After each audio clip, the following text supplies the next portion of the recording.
Sanju Verma, the Congress party, says it's deeply disappointed with the Supreme Court verdict, asking, is the political executive not responsible? And does the responsibility lie only with the senior superintendent of police or at the level of the district collector? You know, Gaurav, let us be very clear.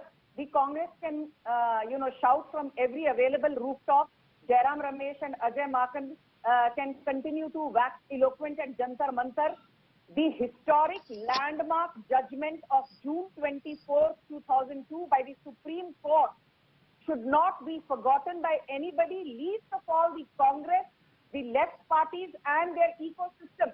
Because don't forget that if there is one venerable institution in this country whose bona fides cannot be undermined, whose integrity cannot be questioned, it is the Supreme Court. And without being very verbose, I just want to say a couple of quick things, Gaurav, which you have already, been talking about during the course of the last few days. The Supreme Court clearly said there was no criminal conspiracy by Narendra Modi, point number one. Point number two, the Supreme Court said that the inaction by a few officials does not mean larger conspiracy. Point number three, the Supreme Court clearly said that the violence was not pre-planned. So this whole narrative that, there was a pogrom and ethnic cleansing in 2002 of Muslims, that narrative stands completely dismantled. Okay. Point number four, and the most important point is this, that the Supreme Court categorically not only upheld the indefatigable work done by the SIT despite challenging circumstances. Indefatigable, quote unquote, is the word used by Supreme Court. It actually came down heavily on the likes of Teesta Setalwad by saying, I quote again, Teesta Setalwad's antecedents need to be reckoned with, clearly motivated by her ulterior designs. She was found guilty of emotionally exploiting the sentiments of the appellant, Zakia Ehsan Jafri, in these circumstances. So let's take this one by one. Ma'am, you've made a series of points. Your opening comment unchallenged. Let me bring Sanjay Jha to respond to this. Sanjay Jha, the BJP accuses the Congress of trying to exploit riots for its political gains. What's the aim, sir? Justice for victims or targeting Narendra Modi?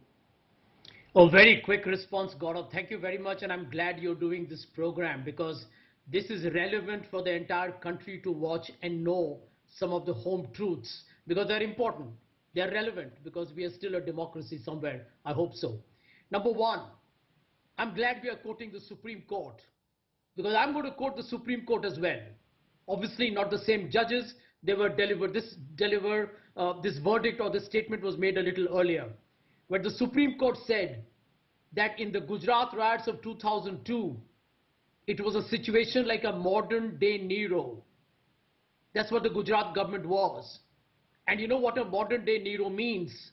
Nero fiddled while Rome burned.